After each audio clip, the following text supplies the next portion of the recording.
Joshua 18. The whole assembly of Israel gathered at Shiloh, and set up the tent of meeting there. The country was brought under their control, but there were still 7 Israelite tribes who had not yet received their inheritance. So Joshua said to the Israelites, "How long will you wait before you begin to take possession of the land that the Lord, the God of your ancestors, has given you? Appoint 3 men from each tribe. I will send them out to make a survey of the land, and to write a description of it, according to the inheritance of each. Then they will return to me. You are to divide the land into 7 parts. Judah is to remain in its territory on the south, and the tribes of Joseph in their territory on the north. After you have written descriptions of the 7 parts of the land, bring them here to me, and I will cast lots for you in the presence of the Lord our God.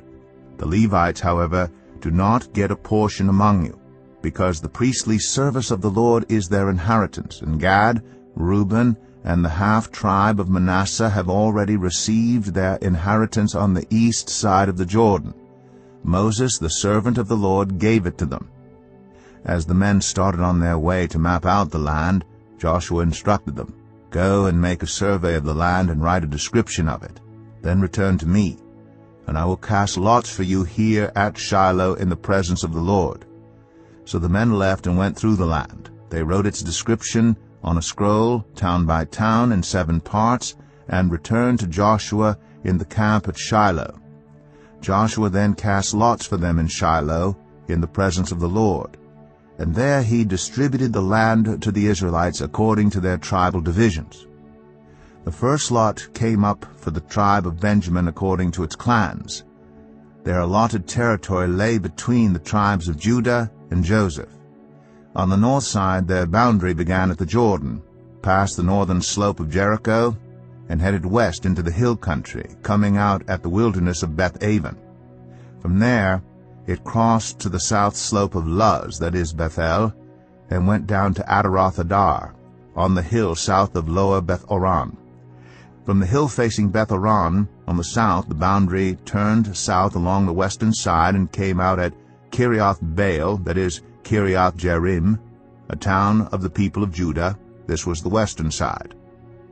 The southern side began at the outskirts of Kiriath-jearim on the west, and the boundary came out at the spring of the waters of Nephtoah. The boundary went down to the foot of the hill facing the valley of Beth Hinnom, north of the valley of Rephaim. It continued down the Hinnom valley, along the southern slope of the Jebusite city, and so to En-rogel. It then curved north, went to En-shemesh, continued to Kaliloth, which faces the pass of Adumim, and ran down to the stone of Bohan, son of Reuben. It continued to the northern slope of Beth-arabah, and on down into the Arabah. It then went to the northern slope of Beth-hoglah, and came out at the northern bay of the Dead Sea, at the mouth of the Jordan in the south. This was the southern boundary. The Jordan formed the boundary on the eastern side. These were the boundaries that marked out the inheritance of the clans of Benjamin on all sides.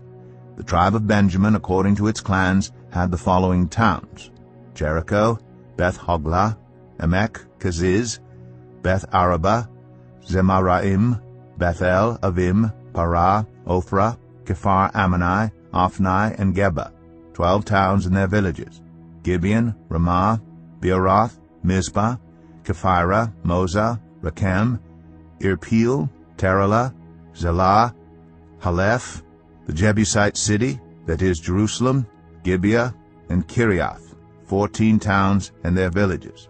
This was the inheritance of Benjamin, for it